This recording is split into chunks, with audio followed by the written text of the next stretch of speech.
ഒരുപാടായല്ലോ. വാ മോളെ പോകാം. അതല്ലേ അവിടെ ചെല്ലുന്നത്. അവരുടെ വായിലിരിക്കുന്നത് മുഴുവൻ കേൾക്കേണ്ടി വരും.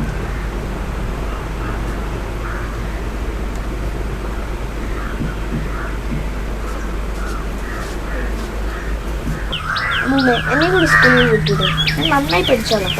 നീ അതിൻ്റെ കൂടെ കേടുള്ളൂ. നടക്കങ്ങോട്ട്. അല്ല അമ്മമ്മ, അവള് പറഞ്ഞത് ശരിയല്ലേ?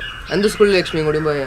എൻ്റെ രാജമോനെ, അവളും കൂടി പണി ചെയ്യേണ്ടതുകൊണ്ടാണ് നമ്മൾ ഇങ്ങനെയെങ്കിലും കഴിഞ്ഞു പോണത്. അല്ലെങ്കിലും അവൾ മറ്റൊരെൻ്റെ വീട്ടിൽ പോയി പണിയെടുക്കേണ്ട പെണ്ണല്ലേ? അത് ശരിയല്ല അമ്മമ്മ. അവൾക്കില്ല ആഗ്രഹങ്ങള്. ഞങ്ങളുടെ അമ്മ ഉണ്ടായിരുന്നെങ്കിൽ അമ്മമ്മ ഇങ്ങനെ പറയൂ?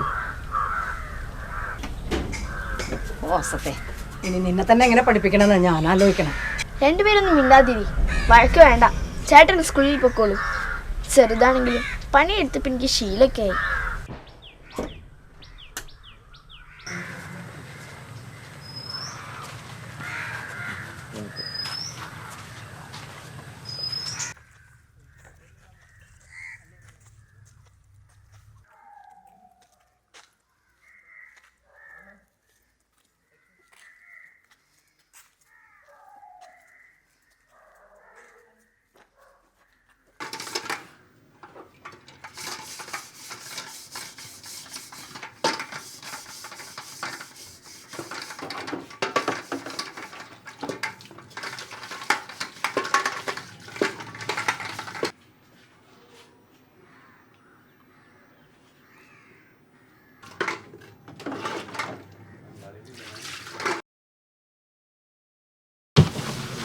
അമ്മ ഞാൻ മൂളിക്കപ്പം പനിക്കുകയാണ്.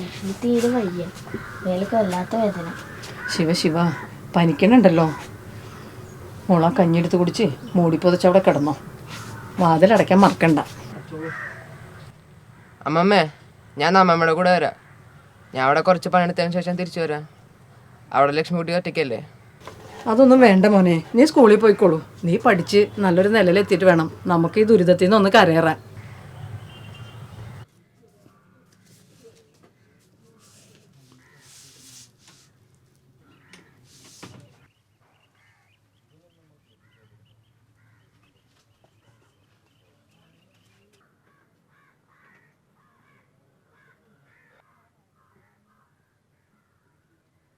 അയ്യോ,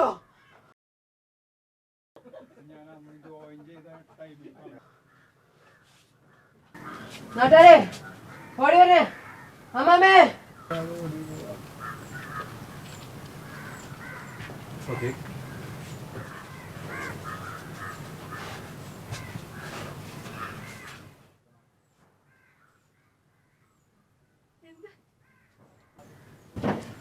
ചതിച്ചല്ലോ മോളെ.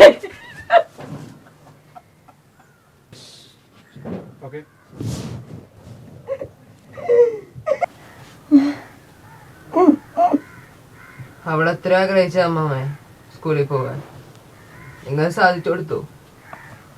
അവളുടെ പഠനം, ആഗ്രഹം എല്ലാം നിങ്ങൾ ഇല്ലാതാക്കിയില്ലേ?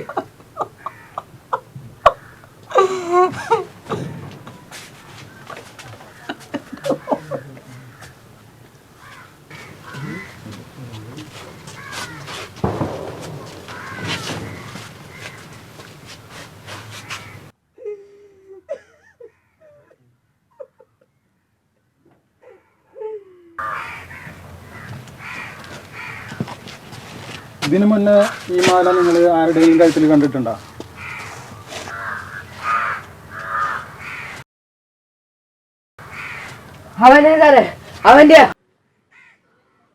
അവന്റെ മാല അത്. നമ്മളോടെ പണിക്ക് പോയപ്പോ ഞാൻ മാല കണ്ടിട്ട്.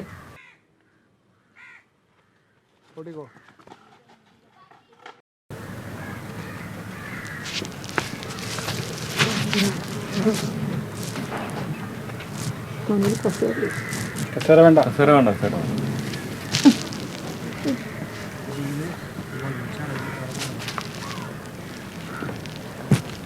രാജിമോൻ സ്കൂളിലൊക്കെ പോയി തുടങ്ങിയില്ലേ?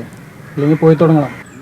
പിന്നെ ഭാനുവമ്മേ, ഞങ്ങൾ നിങ്ങളോട് കുറച്ച് കാര്യങ്ങൾ പറയാനായിട്ടൊന്ന് വന്നത്. മാഡം, ഞാൻ ചൈൽഡ് വെൽഫെയർ ഓഫീസറാണ്. കുറച്ച് കാര്യങ്ങൾ പറയാൻ വേണ്ടിയിട്ടാണ് വന്നത്. ആദ്യം പറയേണ്ടത് തുല്യതയാണ്. ഇവിടെ ആൺകുട്ടി പെൺകുട്ടി എന്നൊന്നുമില്ല. രണ്ടുപേർക്കും തുല്യ അവകാശമാണ്. അവർക്ക് ആദ്യം തന്നെ വേണ്ടത് വിദ്യാഭ്യാസമാണ്. അത് രണ്ടു പേർക്കും തുല്യതയുണ്ട്. ആൺകുട്ടികൾക്കും പെൺകുട്ടികൾക്കും ഒരുപോലെ അവകാശപ്പെട്ടതാണ് എല്ലാം.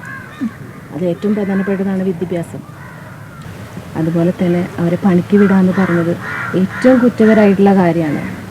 പിന്നെ ചെയ്തത് ആരുമില്ലാത്ത സമയത്ത് കുട്ടിയെ തനിച്ചാക്കി പോയത്. ഇപ്പോഴത്തെ കാലത്ത് അത് ചെയ്യാനേ പാടില്ല. ഇവിടെ എല്ലാ കാര്യങ്ങൾക്കും നിയമങ്ങളുണ്ട്. ഇത്തരം കുറ്റകൃത്യങ്ങൾ ചെയ്യുന്ന ആൾക്കാർക്ക് ഞങ്ങൾ തൂക്കുകയർ തന്നെ മേടിച്ചു കൊടുക്കും. ഇത് ഞങ്ങളുടെ ഉറപ്പാണ്.